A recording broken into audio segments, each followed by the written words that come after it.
Suas Bíblias no Evangelho de João, capítulo 3. Evangelho do apóstolo João, capítulo 3.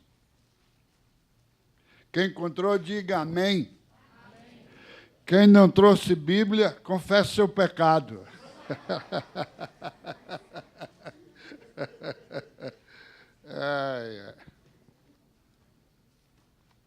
Capítulo 3 do Evangelho de João, verso 3 ao verso, o verso 31 ao verso 36. Diz assim o texto: quem vem das alturas certamente está acima de todos. Quem vem da terra é terreno, fala da terra. Quem vem do céu está acima de todos. E testifica o que tem visto e ouvido, contudo ninguém lhe aceita o seu testemunho. Quem, todavia, lhe aceita o testemunho, por sua vez, certifica que Deus é verdadeiro. Pois o enviado de Deus fala as palavras de Deus, porque Deus não dá o Espírito por medida. O Pai ama o Filho, e todas as coisas tem confiado às suas mãos. Todos juntos. Por isso, quem crê no Filho tem a vida eterna. O que, todavia, se mantém rebelde contra o Filho, não verá a vida, mas sobre ele permanece a ira de Deus. Senhor, só o Senhor sabe quanto nós dependemos do céu, dependemos do Pai, dependemos do Filho, dependemos do Espírito Santo, dependemos da Tua palavra e dependemos uns dos outros. Eu te louvo por essa oportunidade. Obrigado pela nova igreja que encontramos aqui, Senhor, com certeza com um futuro maravilhoso em Cristo Jesus. Amém. Agradeço o convite que me foi feito e a nossa oração é que os irmãos possam realmente continuar nesse projeto de crescimento e tal. Já preguei aqui algumas vezes, quando o templo ainda era menor. Tive o privilégio de ver algumas conversões aqui, tá certo? Espero que, se há pastores incrédulos ou presbíteros incrédulos aqui, que haja conversão hoje. Mas, minhas irmãs e meus irmãos, eu queria inicialmente dizer de que nós estamos diante do maior projeto que você poderia imaginar. É o projeto do Reino de Deus. Em 1946, participando de um culto numa casa no interior do Ceará, numa região desértica, pregava um homem que não tinha o primário completo. Juca de Freitas, morando lá em Iguatu, Crato, lá no interior do Ceará.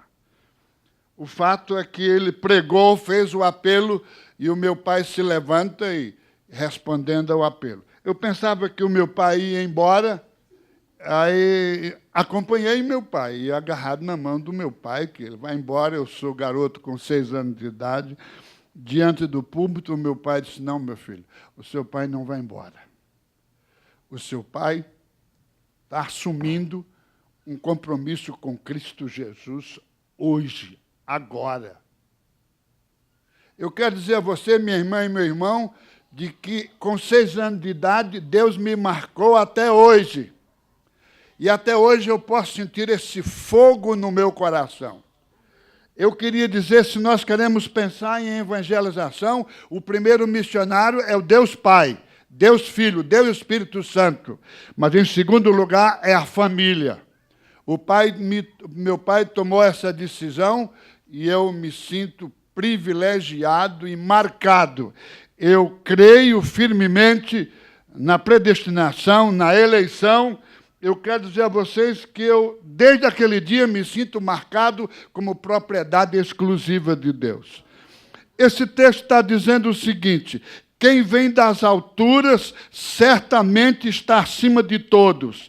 Quem vem da terra é terreno, fala da terra. Veja só o que o texto está dizendo. Quem vem do céu está acima de todos. Testifica do que viu e do que ouviu, contudo ninguém lhe aceita o testemunho. Eu quero inicialmente dizer a vocês nesta noite de que o Evangelho, de que o projeto do reino de Deus não é um projeto religioso. A religião é um projeto que nasce na cabeça do ser humano e cria-se alguns fundamentos filosóficos, etc., e a turma pensa que vai subir e querem ir para o céu. Eu quero dizer a você que o Evangelho, a salvação, a evangelização é um projeto do Pai, é um projeto do Filho e é um projeto do Espírito Santo. É Deus que elege, é Deus que escolhe, é Deus que determina aquele que há de permanecer na sua presença por toda a eternidade. Mas é Jesus Cristo que executa a salvação. E eu creio que, não tenho dúvida disso, há uma sinergia, há uma ação comum e simultânea do Pai, do Filho e do Espírito Santo, mas é Jesus Cristo que toma a iniciativa de realizar e de levar até a cruz esse projeto da salvação.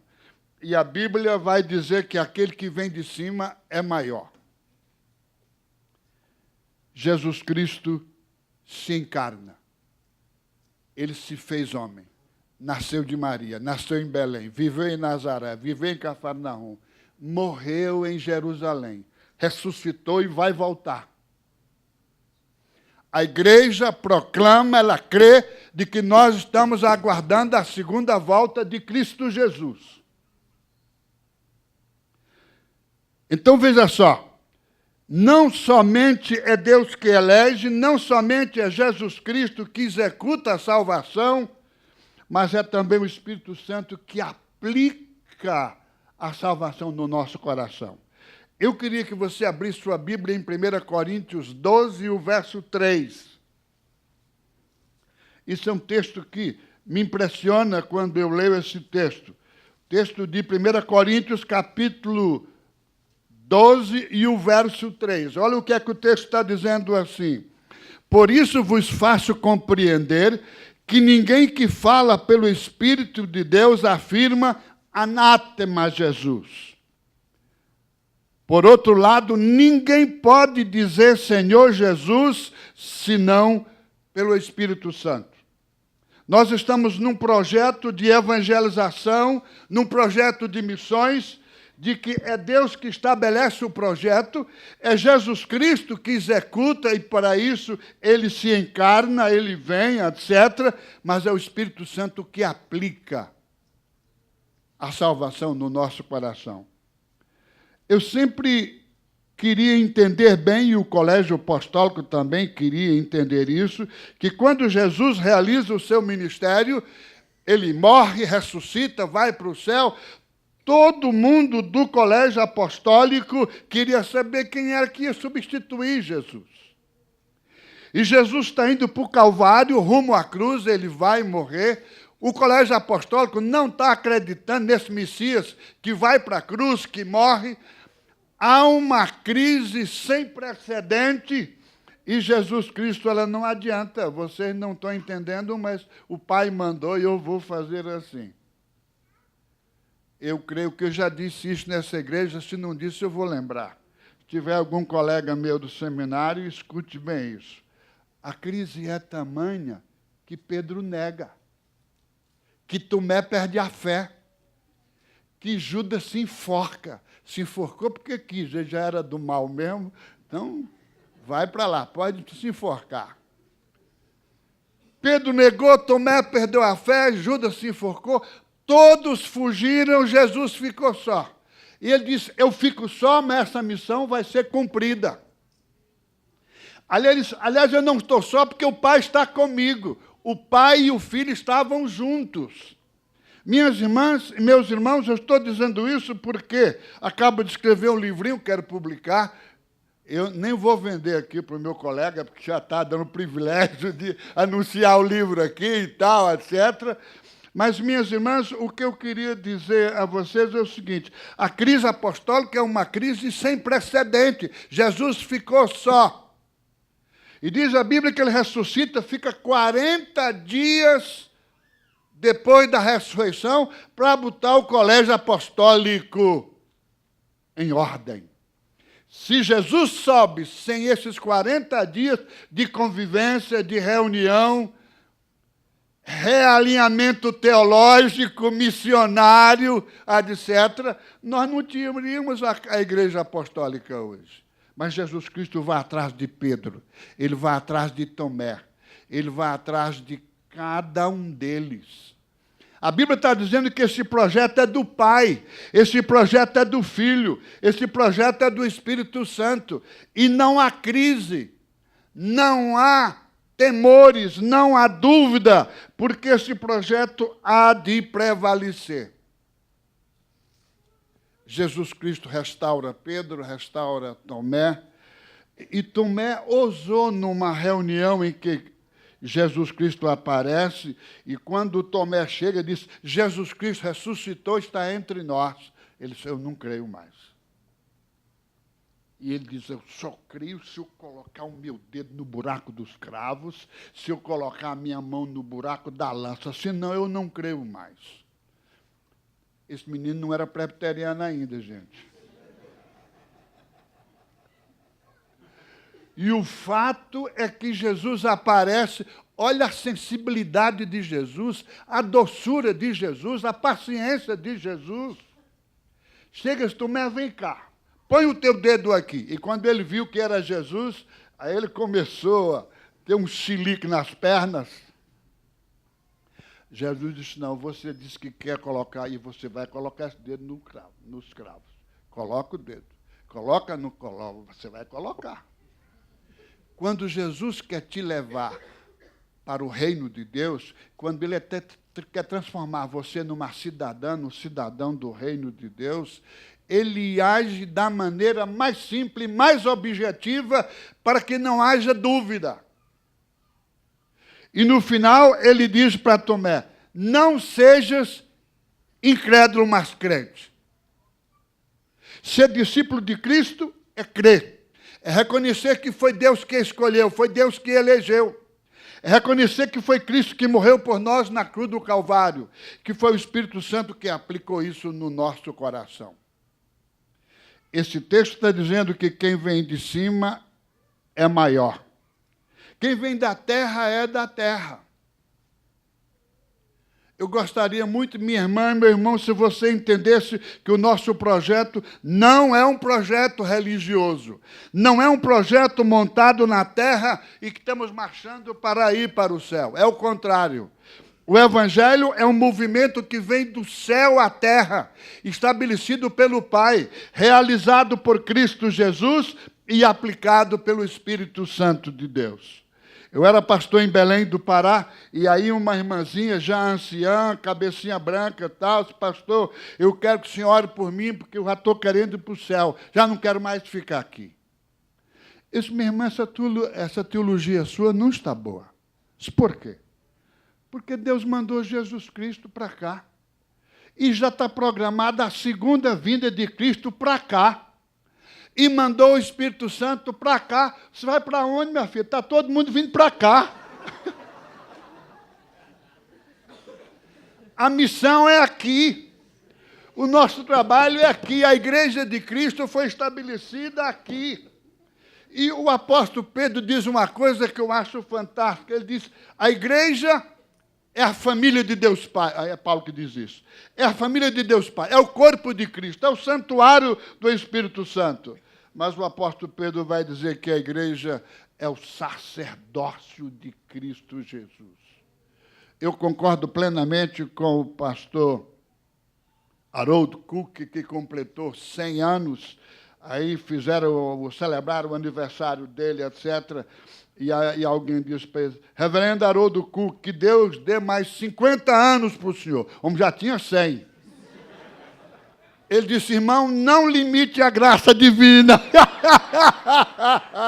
Que é isso, minha irmã? Vamos celebrar o cristianismo aqui. Deus nos deixou aqui, não é? Eu nasci no Ceará, mas saí de lá, não voltei mais, porque também não deu mais tempo aí para voltar para o Ceará. Mas, minha irmã e meu irmão, o que eu queria dizer para você é que a igreja é o sacerdócio eterno de Deus Pai. É o corpo vivo de Cristo. É o povo de propriedade exclusiva de Deus. De modo que nós não podemos fugir dessa realidade. E eu queria voltar aqui para o texto de João. Volte sua Bíblia aí, o capítulo 3. Quem vem das alturas certamente está acima de todos. Quem vem da terra é terreno e fala da terra. Quem veio do céu está acima de todos. E o que testifica o que tem visto e ouvido, contudo ninguém aceita o seu testemunho. Olha o verso 33. Todavia, olha que bem. Quem, todavia, lhe aceita o testemunho, por sua vez, certifica que Deus é verdadeiro. Olha o verso 34. Pois o enviado de Deus fala as palavras dele, porque Deus não nos dá o Espírito por medida. O Pai ama o Filho, e todas as coisas tem confiado às suas mãos. Por isso, quem crê no Filho tem a vida eterna. Eu acho o apóstolo João de uma figura extraordinária, porque é ele o primeiro que vai a definir no Novo Testamento o que é a vida eterna. E ele está dizendo, o quem todavia se mantém rebelde contra o Filho, não verá a vida, mas sobre ele permanece a ira de Deus. Eu queria fazer um parênteses aqui dizendo o seguinte. Hoje se reconhece que há bilhões e bilhões de jovens, anciãos, famílias e famílias inteiras, nações e nações inteiras, vivendo como se Jesus Cristo nunca tivesse existido. Como se ele não tivesse nascido em Belém, vivido em Nazaré, Cafarnaum, morreu em Jerusalém, ressuscitou. Eu tenho um vizinho, eu não creio nisso. Diga, um dia você vai crer. Ele disse, mas que não seja através de você. Diga, não se preocupe não, que eu vou recomendar um outro mais forte. Eu vou pedir que o anjo Gabriel venha te dê uma prensa daquela. Não é? Mas, minhas irmãs, meus irmãos, é tempo de crer. É tempo de assumir essa eleição de Deus. É tempo de assumir esse ato de Cristo Jesus na cruz do Calvário. É tempo de assumir a presença do Espírito Santo nas nossas vidas. É o Pai que elege, é Jesus Cristo que executa a salvação e é o Espírito Santo que aplica a salvação nos nossos corações. Nós somos do Pai, nós somos do Filho, nós somos do Espírito Santo. Esse projeto é eterno, é cósmico, é irrevogável e é eterno. Esse texto está dizendo que o Pai ama o Filho e todas as coisas tem confiado às suas mãos. Vamos ler junto o verso 35, todo mundo? Todo mundo. O Pai ama o Filho e todas as coisas tem confiado às suas mãos. O meu pai faleceu não faz muito tempo, a minha mãe também. E o meu pai fez alguns pedidos à minha mãe, mas eu não vou nem mencionar esses pedidos que ele fez. Mas o último que ele fez foi o seguinte, olha, Luísa, meu pai chamava-se Ademar, como eu queria que você pudesse ir comigo agora. Eu não quero chegar no céu sozinho, eu queria chegar acompanhado com você. Ela começou a chorar, chorava papai, chorava a mamãe. Disse, não, meu filho, vá, que logo em seguida eu chego. Tem sempre alguém arrumando a mala querendo subir. A minha mãe disse, não, eu vou ficar um pouquinho mais por aqui, eu tenho mais alguma coisa a fazer. Mas minha irmã e meu irmão, Jesus Cristo se fez homem, se fez carne. Ele se fez pecado. Quando você abre a sua Bíblia, em 2 Coríntios 5, 21, vai dizer, aquele que não tinha pecado, ele o fez pecado por nós.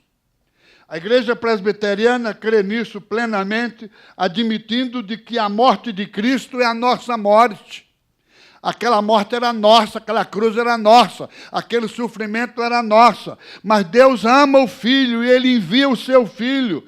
E a Bíblia está dizendo que Cristo assume tudo isso. Eu não gosto muito de ouvir esses filmes sobre Cristo e a sua morte na cruz, porque é muito doloroso. Eu fico muito sacudido com esse filme, etc. Mas o que eu queria dizer, que alguém me pergunta, por que Cristo tinha que sofrer tanto? Tinha que sofrer tanto por causa da gravidade do pecado. Se não for a encarnação de Jesus, se não for a morte de Cristo Jesus na cruz, nós estamos condenados ao inferno a passar uma eternidade com Satanás e seus anjos. Mas a Bíblia diz que Jesus, não tendo pecado, ele se fez pecado por nós, ele foi à cruz, foi crucificado, morreu, ressuscitou. Eu me lembro de um teólogo indiano que veio ao Brasil e pregando nesse texto da ressurreição, ele disse, é engraçado, na Bíblia não tem espaço para mentira. Os judeus se reuniram, disse, Jesus não ressuscitou. Vieram os seus discípulos e roubaram o corpo de Cristo Jesus. Aí diz aquele teólogo indiano, na Bíblia, quando tem mentira, a mentira não dura 3 dias. Publicaram que Jesus não ressuscitou. 3 dias depois, Cristo ressuscita e começa a trabalhar com cada um do colégio apostólico. Cristo morreu, ressuscitou. Ele se fez pecado. Gálatas 3:13 vai dizer que ele se fez maldição no nosso lugar. Maldito todo aquele que for pendurado no madeiro. Jesus foi pendurado, mas foi pendurado por você, por mim, por nossa causa. Por isso que a igreja se rende ao amor do Pai, se rende à graça de Cristo Jesus e se rende ao poder do Espírito Santo de Deus. Mas esse texto está dizendo, se você crê, você tem a vida eterna. Abra sua Bíblia em João 17. Eu gosto muito desse texto, de João 17 e o verso 3. Diz assim o texto, e a vida eterna é esta,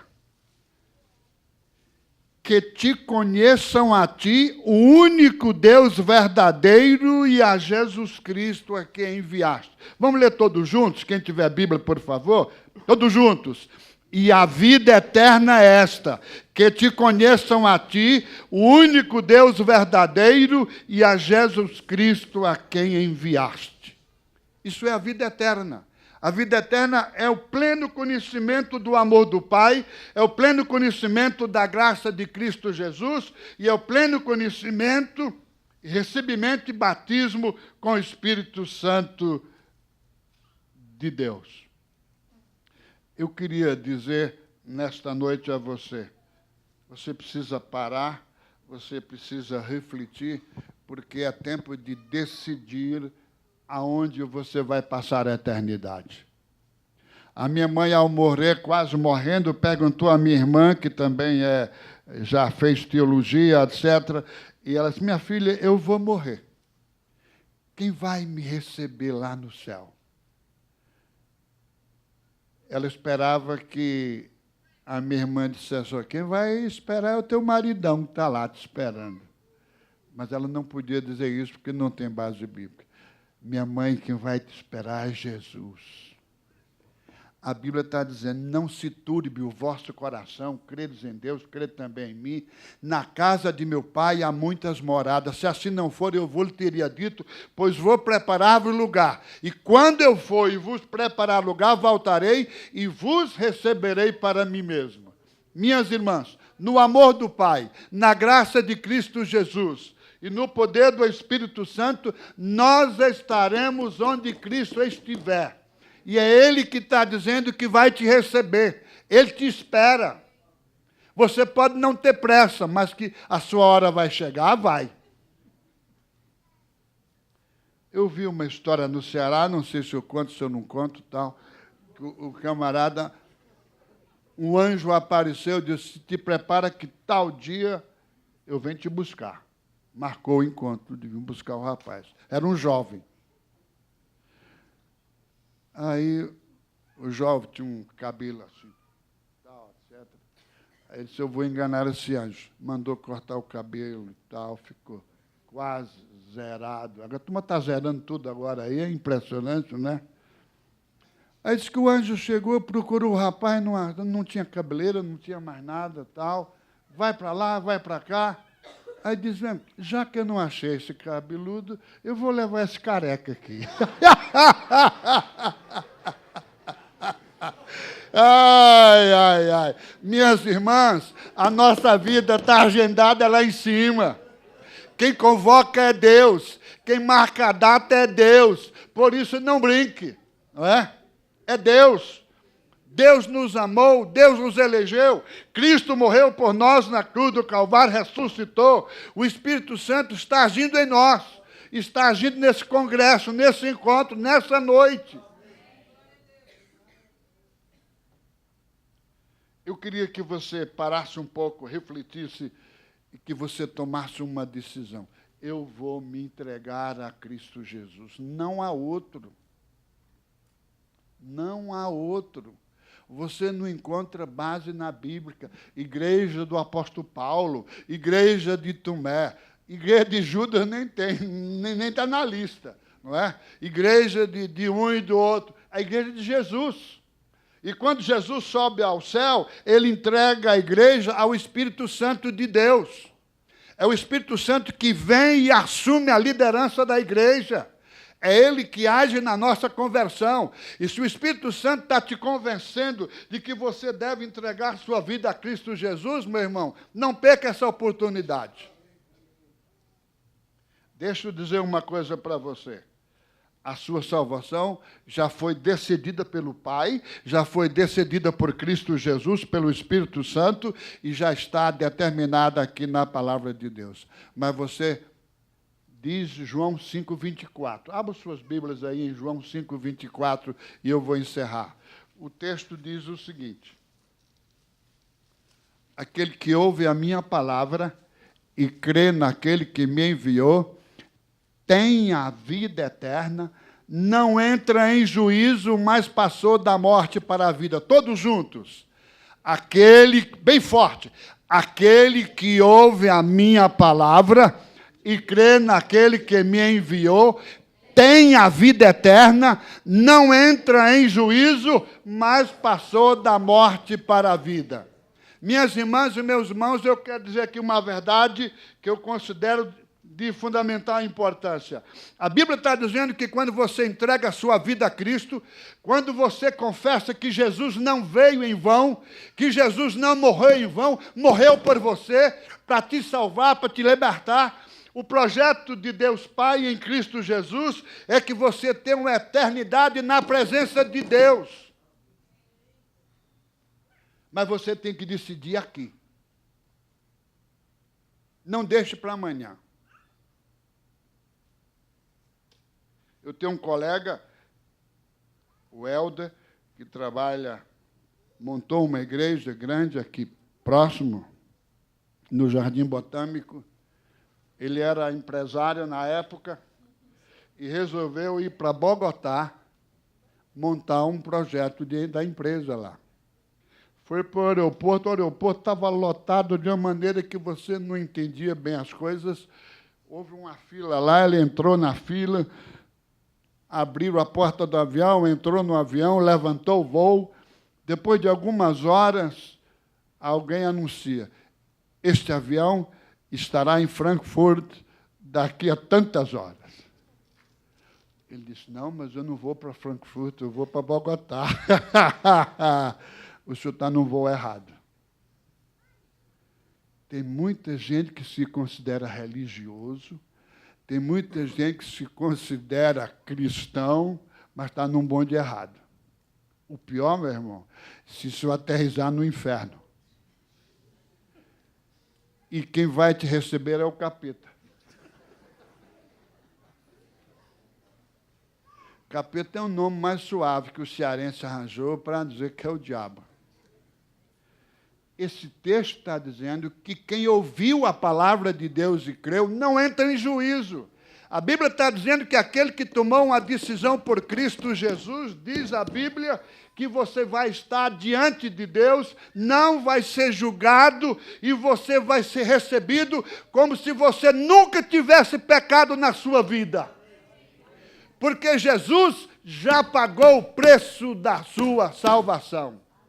Mas, minha irmã e meu irmão, se você chegar lá do outro lado desse planeta e desse cosmos na eternidade, sem Jesus Cristo, diz a Bíblia que você vai ser examinada desde que você foi gerada até os últimos dias da sua vida. Você vai prestar conta a Deus em juízo.